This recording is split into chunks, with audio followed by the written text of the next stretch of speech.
Hello class 11th. Welcome to the online tutorial sessions for business studies. This is Avinash Lambert, your business guru, and today we are going to continue our fourth chapter, which is business services. Now in today's video we are going to do a new business service, which is insurance. In the previous video we studied about banking, and today we are going to start the insurance. Now, what is insurance? You must have heard about life insurance, fire insurance, your parents have their insurance, you have your own insurance policies. So what is insurance? Now students, take out a pen and copies and start making notes of whatever I am going to explain in today's lecture. Now let's start. What is insurance? Now insurance is a contract between two parties, right? Where one party agrees to indemnify. Indemnify means cover. To cover the losses suffered by the other party. There are two parties. One party promises the other party that whatever losses you are going to incur, that first party will indemnify or cover it for the consideration for some money, which is known as premium, and in return the second party will provide them some money on a monthly or quarterly or half yearly or yearly basis, and that money is known as premium. So that is your whole insurance, right? Now there are basic terms which you need to know what are used in the insurance. Now the first term is insurer. So insurer is an individual or the party which is usually known as the insurance company. Whenever I am talking about the insurer, it means I am talking about the insurance company. Now this insurance company agrees to indemnify or cover or compensate the losses. Whenever I am talking about the insurer, it means insurance company. Now the next one is insured.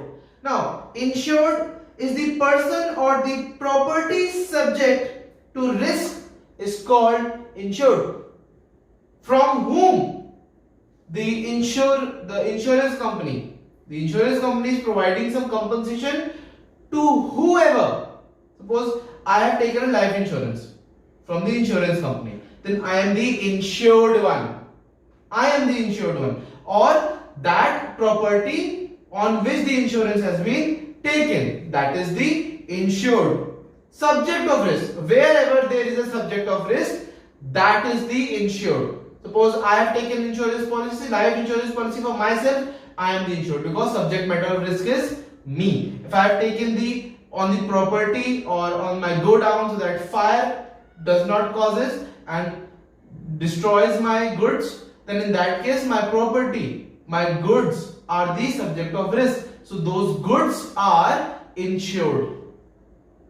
Now the next one is premium. What is premium? An amount paid quarterly, half yearly or annually by the insured, the person who has got the insurance policy, by the insured to insurer or the insurance company for getting compensation, the cover at the time of loss. So that is your premium. Next one is happening of an event. Now happening of an event means subject matter of policy or the kinds of losses covered under the policy. For example, in fire insurance, suppose I have taken in fire insurance, the loss is compensated only if that loss is due to fire. Suppose I have put some goods in my godown and the fire happens, fire occurs and my goods are destroyed now. Only then I will get the insurance money, right? But if that goods are destroyed by the rodents, by the rats, then I will never get the insurance money because the reason, the cause of insurance, the reason, kind of loss that is mentioned in the insurance policy. That is the happening of an event. At what event I will get the insurance, right? After the fire only then I will get the insurance. Now what is insurance policy? Insurance policy, it is basically, it's an agreement providing for the insurance. It is an agreement providing for the insurance, that is your insurance policy. Now students, we are going to start the new topic and the most important topic, which is principles of insurance. The first principle of insurance is utmost good faith. Good faith. As the terms signifies, good faith means one should not hide anything which is important for the contract, right? Utmost good faith. Now, insurance is a contract on faith. Its base is on the faith, on the trust. Both the parties, the insurer and the insured, both the parties must disclose, must reveal all the material facts. Material facts means all those things, all those information which is required, which can affect the insurance policy, right? Must disclose all the material facts about the subject. Suppose I have taken the insurance policy, so about my health, mental health, physical health, each and every type of health, my information must be conveyed to the insurance policy or the insurer, right? Now, in case of failure, suppose I have hidden something. Now, in that case, that insurance is null and void straight away. That insurance is cancelled. That is not valid. At the option of the insurer can cancel it anytime. Insurer must also. It's a two-way thing. And the insurer, the insurance policy, the insurance company must reveal, must clear all the terms of the insurance policy to the insured. There is a long process, there is lots of pages of the insurance policy. They must reveal all the important things which sometimes as a normal customer we miss. So it's the principle of utmost good faith. The insurer and the insured both should communicate and should not hide anything materialistic fact so that insurance can be affected. Now, the second principle of insurance is insurable interest. Suppose the person having a property, he can insure that property. Suppose there is someone else's property, some stranger's property. Will I insure it? No, because there is no interest on it. I don't have any personal interest on that property. Suppose my parents can have an insurance of my life insurance. My parents did a life insurance policy for me. Can they do the same for some strangers' children? For some strangers' children, can they do that? No, because they don't have any interest for them. So the basic thing is the person must have an insurable interest. Insurable interest means economic interest. There must have some economic interest. He will adversely affected by the destruction. It means suppose there is some goods in the godown. If that goods are destroyed, then that goods will definitely affect the owner of those goods. That is me. So in that case, I will be affected. But if I am not affected, then it's not my insurable interest. It's not my insurable interest. Suppose someone else, some strangers' goods are there and I insure them. Then there is no interest of mine. Only I will make the profit. So that is the case. The insurance policy is not meant for profit making, right? It's not meant for the profit making. It's totally meant for the compensation of losses. So there must be an insurable interest.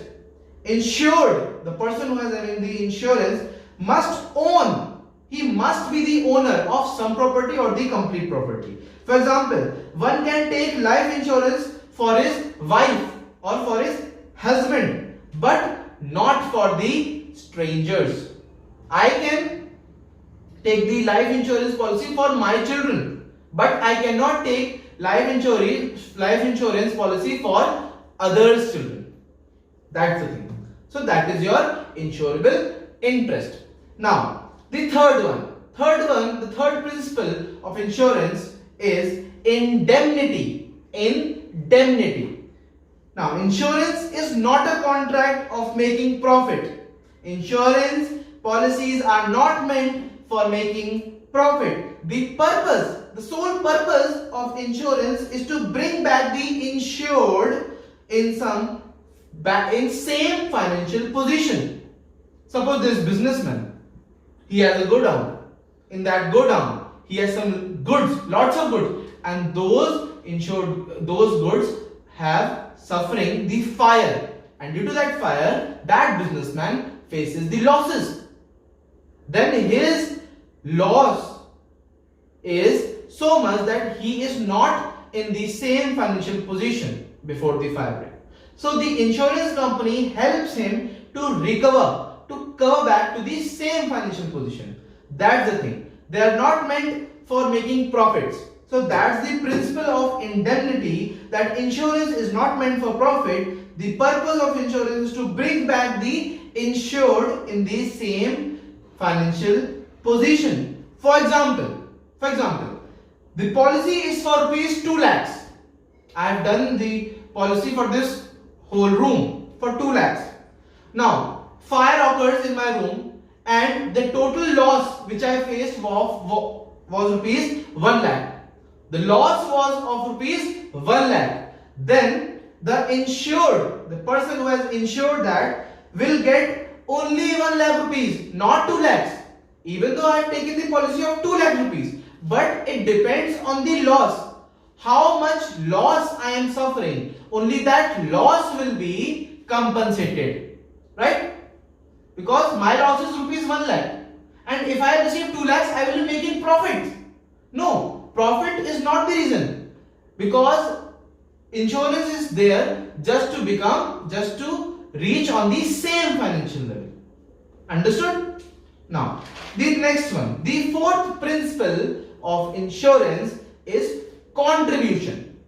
Contribution. If a person has taken more than one insurance policy for the same subject matter, for the same subject, someone has taken 2 or more than 1 policies for the same subject matter, for the same thing, then the insurer, the insurance company, will contribute the amount with the other insurance company, and then they will compensate the losses in the actual loss amount. For example, suppose there are two insurance companies, and I have some goods in my godown, and I have taken a fire insurance. Then in that case, in that fire insurance, suppose there were goods of rupees 150 lakhs, right? In that case, 1,50,000, the total amount of goods. Now, what happened? The fire broke out, and the total loss which I incurred was of rupees 75,000. The total goods were of rupees 1,50,000, and I suffered a loss of rupees 75,000. Right? Now, this 75,000 rupees will be contributed.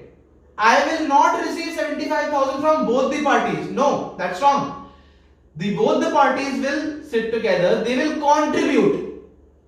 That I will give this much amount and you add this much amount. That is 75,000, and we will give 75,000 to Mr. Avinash Lambert. So that is the scenario. So this is the formula of calculating the contribution. So the formula is sum sum insured with a particular insurer upon total sum covered into actual loss. This is the way that both the parties will actually contribute. The party A will contribute 50,000 and the other party will contribute 25,000. Right? That's how they will make 50,000 and 25,000, that is 75,000. Understood? So that is the fourth principle, which is contribution. Now the next one is principle of subrogation. Principle of subrogation. After paying the compensation of loss, or damage to the property of the insured, it's the right of the ownership. The rights of the ownership is passed to the insurer. All those damaged goods which are there, for which you have received the compensation, now those goods does not belong to the insured. Now those damaged goods totally belong to the insurance company now. They don't belong to you because you have already been compensated. They don't belong to you now. The ownership will belong to the insurance company now. So that is the principle of subrogation. If I have been compensated, suppose there was total loss of my goods of rupees 1,50,000 and I have received the amount of 1,50,000, then that damaged goods are not for me. Those damaged machines, goods, whatever they are, they belong to the insurance company. Is that clear? So that is the principle of subrogation. Now the sixth principle of insurance is causa proxima. Causa proxima. Now the cause or the reason for the loss must be related to the subject matter of the insurance policy. Whatever subject matter, whatever the reason is mentioned in the insurance policy, only that reason should be the cause of the damage. If loss is due to some other reason, the insurer may deny to pay the compensation. As I have given you the example, suppose there were some weeds in the godown of a farmer. If that wheat is destroyed by the fire because he has taken the insurance of fire insurance, then in that case he will get the money. The farmer will get the insurance money. But if that godown has not caught a fire and that those wheat is destroyed by the rodents, by the rats or the rabbits, then in that case the farmer will not receive the insurance money.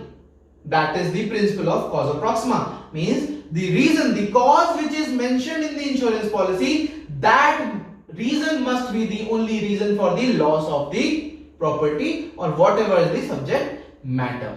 Now the seventh and the last principle of the insurance is mitigation. Mitigation. It is the duty of the insured to take reasonable steps to minimize the loss or damage to the insured property.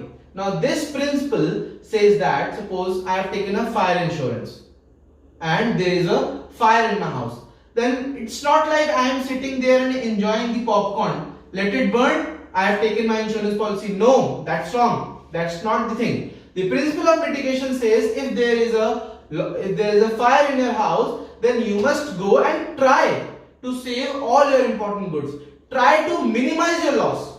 Try to cover that fire. Try to remove that fire. Use fire extinguisher. Use water so that fire cannot break out. And you can save your precious goods also.